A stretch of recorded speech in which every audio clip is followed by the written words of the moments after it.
mengalami hikmat dan kuasa Allah. Sebenarnya kita mau mengalami hikmat Tuhan dan kuasa Tuhan dalam hidup ini. Saya percaya kita butuh hikmat Tuhan. Amin. Nah, hari ini kita akan sama-sama belajar bagaimana kita bisa mengalami bukan cuma hikmat tapi juga kuasa Allah di dalam hidup ini. 1 Korintus pasal yang pertama ayat 23 dan 24. Tetapi kami memberitakan Kristus yang disalibkan. Untuk orang-orang Yahudi itu satu batu sandungan. Dan untuk orang-orang bukan Yahudi itu satu kebodohan.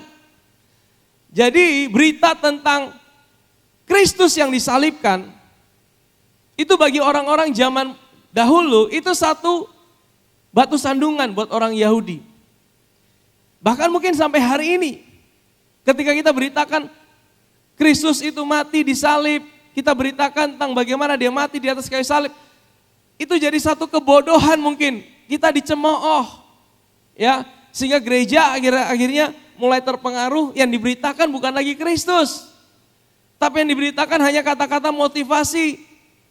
Ya, moral, itu tidak salah, itu semua baik. Tetapi berita utama yang harus disampaikan di gereja adalah Kristus yang disalibkan, saudara. Amin. Karena inilah inti pemberitaan, inilah Injil itu sendiri. Rasul Paulus berkata, kami memberitakan Kristus yang disalibkan, bukan yang lain. Untuk orang-orang Yahudi itu satu batu sandungan. Mereka bilang, mana ada tuh Kristus disalibkan, mana ada itu Allah mati. Dan untuk orang-orang bukan Yahudi, orang-orang di luar Yahudi, orang Yunani, orang pintar, itu kebodohan. Itu satu kebodohan. Tetapi untuk mereka yang dipanggil, baik orang Yahudi maupun bukan orang Yahudi, Kristus adalah kekuatan Allah dan Kristus adalah hikmat Allah. Bukankah ini yang kita butuhkan dalam hidup ini? Bukankah ini yang kita butuhkan dalam hidup ini? Kekuatan Allah dan hikmat Allah. Ya. Bukankah kita butuh kekuatan untuk menjalani situasi yang sulit? Kita butuh kekuatan untuk bisa menang atas semua situasi. Kita butuh hikmat untuk memutuskan kadang hal-hal yang terbaik di antara yang baik, betul tidak? Kalau untuk memutuskan antara yang buruk dengan yang baik itu mudah. Tapi kalau semuanya sama-sama baik, itu susah, saudara. Kita butuh hikmat. Saya percaya kita semua di tempat ini, kita butuh kekuatan dan kita butuh hikmat. Masalahnya kita mau pakai kekuatan siapa dan hikmat siapa. Nah, Rasul Paulus berkata, yang menjadi kekuatan Allah dan hikmat Allah adalah siapa? Kristus. Dengan kata lain, saudara, waktu engkau dengar tentang Kristus, waktu saudara duduk di tempat ini, waktu engkau dengar tentang Kristus, tanpa engkau sadari kekuatan Allah itu masuk dalam hidup saudara. Dan bukan cuma kekuatan Allah, tapi juga hikmat Allah itu muncul dalam hidup saudara. Amin, saudara. Makanya ketika engkau datang ke gereja, pastikan pikiranmu fokus dengan firman Tuhan. Amin. Supaya apa? Supaya waktu engkau dengar tentang Kristus, kekuatan Allah dan hikmat Allah itu dinyatakan dalam hidup saudara. Sehingga apa? Tiba-tiba engkau dapat sebuah hikmat. Oh iya ya, kayaknya saya mesti buat ini. Engkau yang datang dengan letih lesu, lelah, berbeban berat. Waktu engkau pulang, engkau rasa ada sebuah kekuatan yang baru untuk menjalani hidup ini. Itu dari mana, saudara? Itu bukan sekedar kata-kata motivasi, tapi waktu engkau dengar tentang Kristus. Amin, saudara. 2 Korintus 3 ayat 18. Karena setiap kita ini, kita diubahkan. Bukan karena kita berusaha berubah, tapi waktu kita memandang kepada Kristus. Firman-Nya bilang gini, dan kita semua mencerminkan kemuliaan Tuhan dengan apa? Muka yang tidak berselubung. Dan karena kemuliaan itu datangnya dari Tuhan yang adalah Roh Guru Besar, Roh Kudus, maka kita diubah. Katakan kita diubah. Kalau kita berubah sendiri dengan kita diubah, mana lebih enak? Kalau kita yang berubah, itu kita yang mesti usahakan. Tapi kalau kita diubah, itu ada pihak ketiga yang mengubah hidup kita. tanpa kita sadari. Tiba-tiba, saya kok udah berubah ya. Nah inilah pembesaran kapasitas terjadi. Waktu engkau diubah oleh Roh Kudus, disitulah kapasitas hidupmu diperbesar. Amin saudara? Tadi yang engkau tidak mampu ngampuni, tadi yang engkau mengalami situasi sedikit, engkau udah mengeluh, engkau bersungut-sungut. Tapi waktu engkau diubah sama Tuhan, kapasitasmu diperbesar. Engkau diubah menjadi apa? Serupa dengan gambarnya dalam kemuliaan yang semakin besar. Maksudnya apa? Waktu engkau dengar tentang Kristus dan karyanya, engkau akan menjadi sama seperti apa yang kau dengar. Makanya perhatikan apa yang kau dengar, apa yang kau lihat. Karena kita akan menjadi sama seperti apa yang kita lihat, apa yang kita dengar. Kalau setiap hari engkau dengar berita negatif, setiap hari engkau dengar sungut-sungut, setiap hari engkau dengar kabar buruk, engkau akan menjadi sama seperti itu. Tapi kalau setiap hari engkau memilih untuk melihat pada Kristus, engkau mendengar pada Dia, mendengar karyanya, maka firman Tuhan berkata, engkau akan diubah menjadi sama seperti apa yang kau lihat. Amin saudara. 2 minggu yang lalu kita belajar tentang korban bakaran. Betul? Masih ingat? Jadi dalam kitab Imamat itu saudara, ada 5 jenis korban.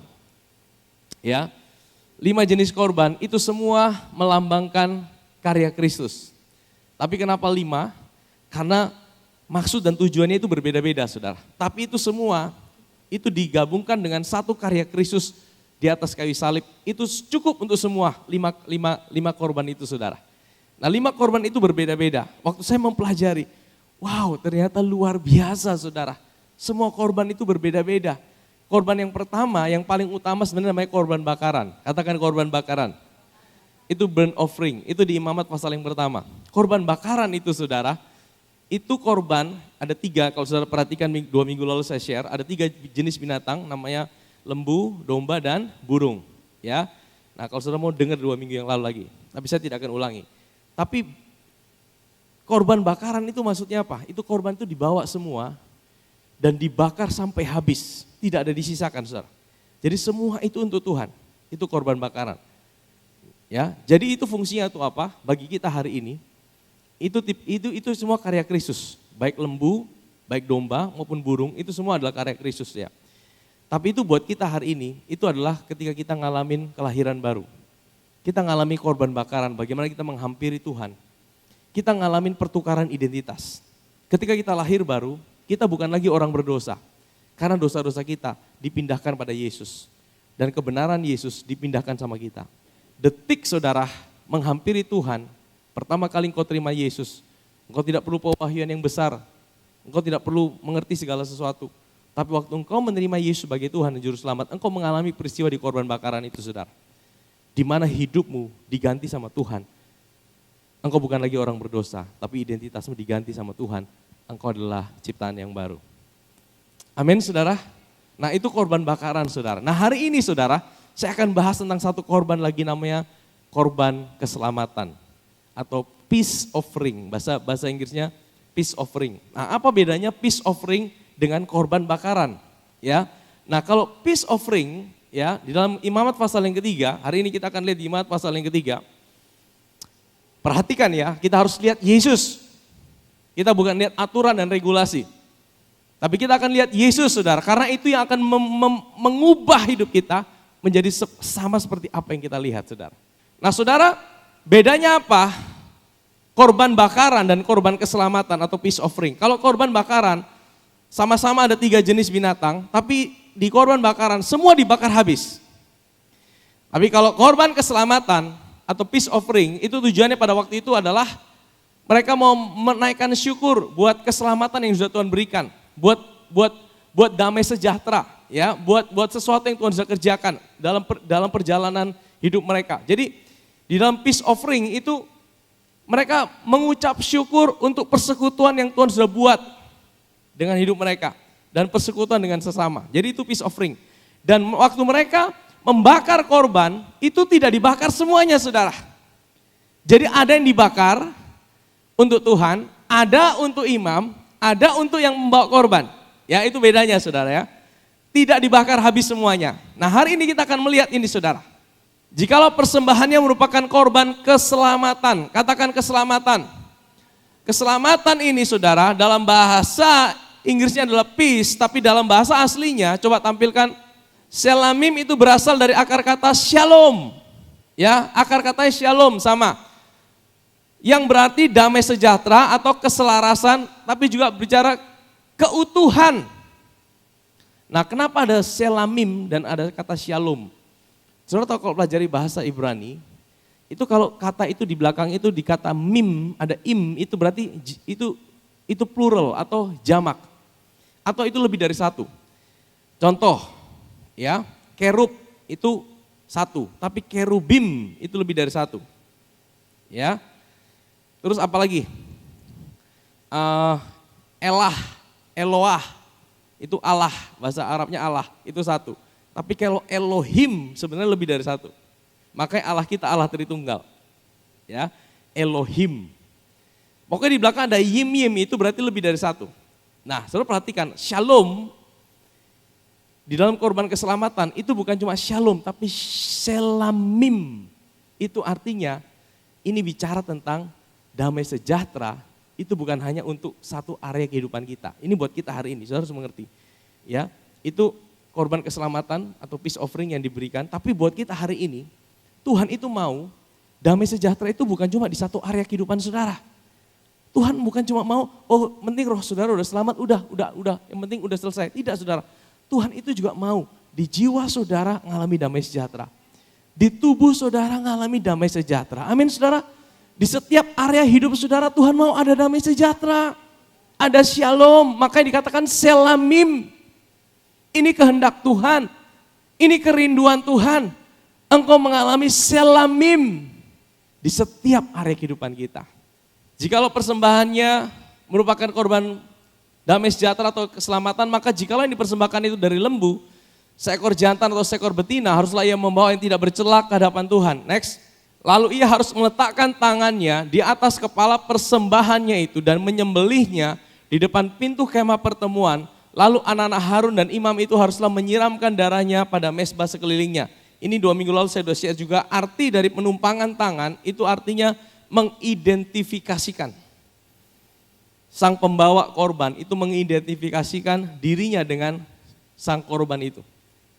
Ya, jadi waktu orang itu bawa korban, dia orang berdosa. Tapi waktu dia tumpang tangan di atas kepala lembu atau domba, sebenarnya dia bilang ini, hari ini aku bukan lagi orang berdosa karena dosaku sudah dipindahkan di domba itu atau lembu itu. Nah hari ini saudara, artinya buat kita apa? Artinya kita mesti menyadari ya bahwa kita mengucap syukur, kita mesti sadari bahwa hari ini identitas kita bukan diri kita lagi sendiri. Tapi Kristus adalah identitas kita. Artinya apa? Situasi kita mungkin bisa berubah. Keadaan kita mungkin tidak menentu. Kadang-kadang kita bisa mengalami situasi yang sulit dalam hidup ini. Tapi identitas kita tidak pernah berubah dalam Kristus. Kita harus menyadari itu saudara. Ya, nah ini korban keselamatan. Ini bicara tentang apa? Ini kita udah terima itu. Tapi kita mesti sadari dalam hidup kita. Kita mesti sadari, ini perjalanan kita setiap hari. Kita mesti sadari, hari ini Tuhan aku tahu. Aku bukannya aku lagi, tapi aku tahu Engkau adalah identitasku Tuhan. Engkau sudah mati gantikan aku. Aku tahu Tuhan, hari ini aku punya identitas yang baru. Kristus adalah identitasku. Sehingga apa? Waktu engkau menjalani hidup ini, ada sebuah kekuatan. Amin. Kemudian dari korban keselamatan itu, ia harus mempersembahkan lemak. Nah katakan lemak. Karena lemak ini kata kuncinya yang akan kita pelajari hari ini. Sebenarnya kita suka makan lemak. Dari korban keselamatan itu, ia harus mempersembahkan lemak yang menyelubungi isi perut dan segala lemak yang melekat pada isi perut itu sebagai korban api-apian bagi Tuhan. Ya, ini bicara tentang apa? Lemak dan jerohan. Sebenarnya kita suka makan jerohan. Dan lagi kedua buah pinggang dan lemak yang melekat padanya, yang ada pada pinggang dan umbai hati harus dipisahkannya beserta buah pinggang itu. Ayat yang kelima, anak-anak Harun harus membakarnya di atas mezbah. Wah, saudara bayangkan, kalau lemak dibakar di atas mezbah. Tapi bukan cuma mezbah, bukan cuma di atas mezbah, harus di atas korban, ini korban yang utama. Jadi korban keselamatan tidak bisa dibakar sendiri. Harus ada korban bakaran dulu. Ya, baru di atas korban bakaran ditaruh apa? Lemak itu. Maksudnya apa? Pondasi kita harus kuat. Korban bakaran itu pondasinya adalah apa? Aku orang benarnya Tuhan. Setiap hari kita harus sadari, itu pondasi. Ini sangat penting. Ini sangat krusial buat kita sebagai anak-anak Tuhan. Kita harus sadar status kita hari ini, aku orang benarnya Tuhan. Itu pondasi. Nah di atas itu baru dibakar yang namanya korban keselamatan, peace offering itu. Itu lemaknya ditaruh di atas itu, saudara. Lemak ditaruh di atas korban bakaran. Ya, sehingga apa? Sebagai korban api-apian yang baunya menyenangkan bagi Tuhan itu disenangkan, saudara. Dengan korban itu. Saudara tahu lemak itu gambaran apa? Lemak itu bagian yang terbaik. Itu bicara tentang apa? Itu bicara tentang Tuhan itu. Kan ini karya Kristus. Karya Kristus itu adalah sorga berikan yang terbaik buat hidup saudara dan saya. Lemak itu berkata tentang korban yang terbaik. Hati Tuhan itu bukan berikan saudara setengah-setengah. Tidak, saudara. Hati Tuhan itu mau memberkati saudara dengan yang terbaik. Makanya yang terbaik yang sorga punya, itu yang diberikan buat saudara. Itu lemak, saudara. Yang terbaik yang sorga punya untuk datang buat saudara. Di sini kita bisa merasakan, iya Tuhan itu tidak pernah setengah-setengah dengan hidupku. Begitu dia bilang aku mencintaimu. Dia kasih yang terbaik. Buktinya apa? Dia berikan Yesus buat hidup saudara. Dan waktu itu dibakar di atas mezbah korban bakaran. Itu menjadi dupa, menjadi harum. Ya, itu menjadi bau yang harum, korban api-apian yang baunya menyenangkan bagi Tuhan. Maksudnya apa, saudara? Karya Kristus itu merupakan korban yang terbaik yang menyenangkan hati Bapa di sorga. Karena apa? Karya Kristus itu menyelamatkan hidup saudara. Dan kalau saudara mau datang sama Tuhan, saudara harus sadar seperti ini. Saudara juga bawa korban yang sama. Karena yang menyenangkan hati Tuhan itu adalah apa? Karya Kristus. Amin, saudara.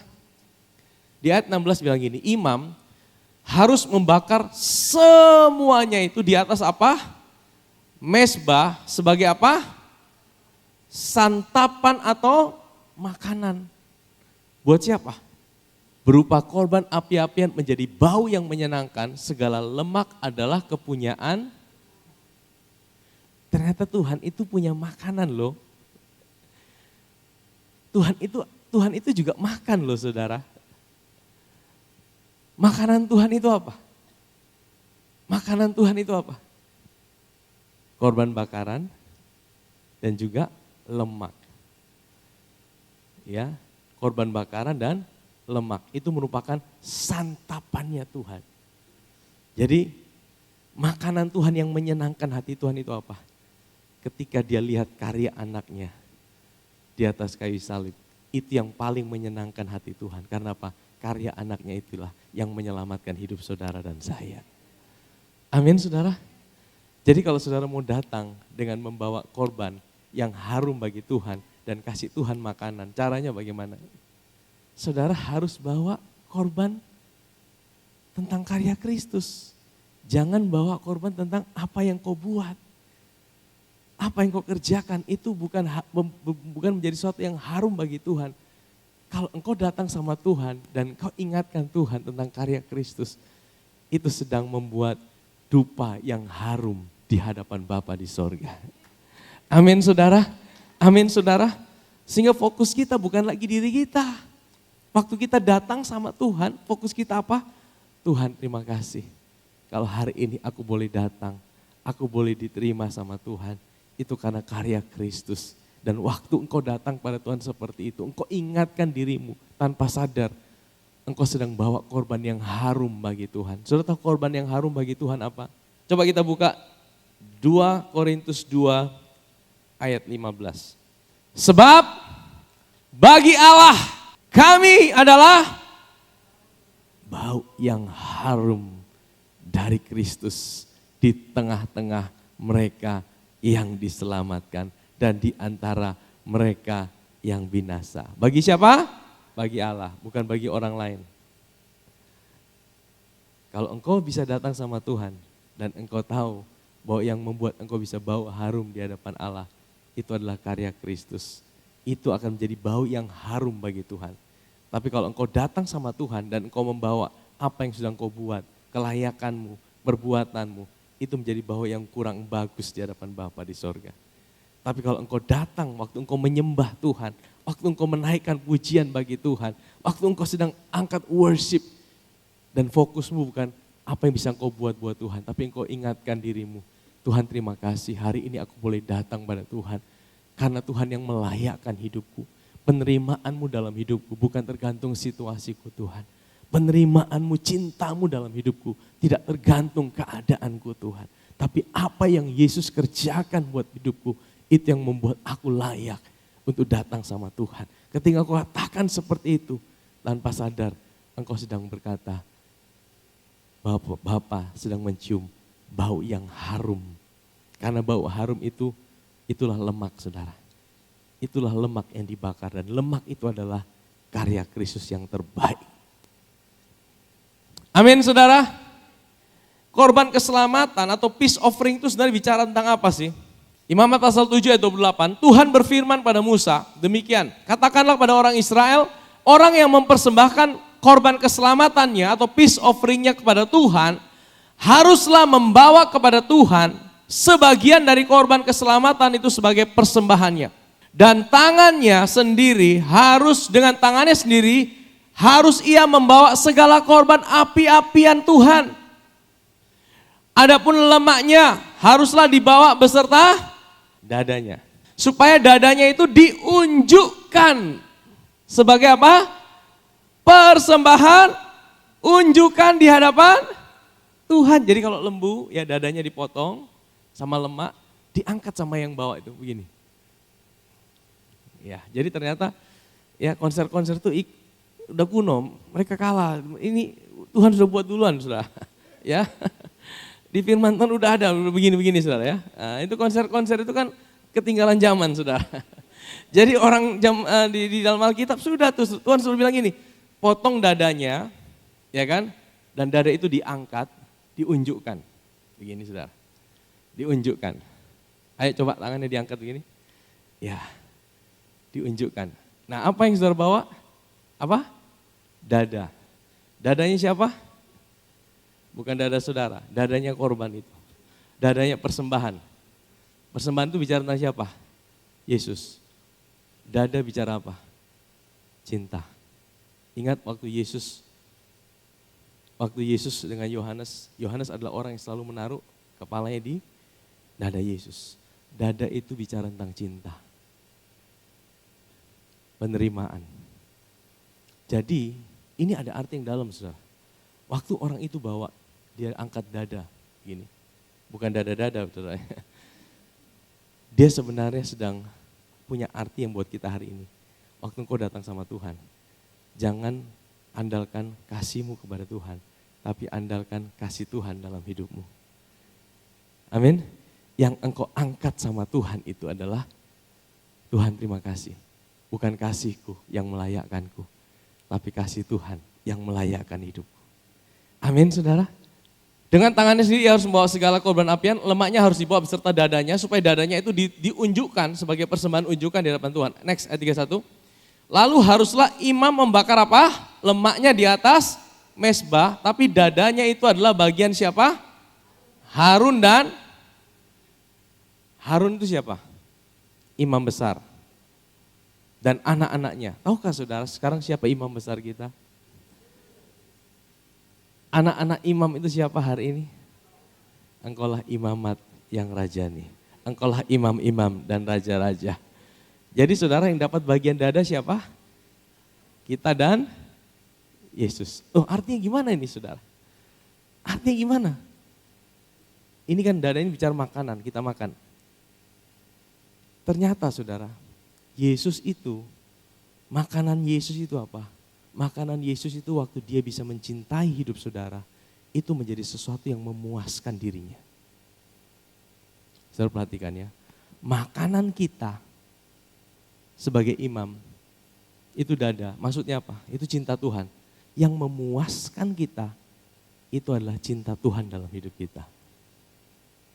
Tapi yang memuaskan Yesus adalah apa? Cintanya buat hidup saudara. Semakin saudara ambil cintanya, semakin Yesus dikenyangkan.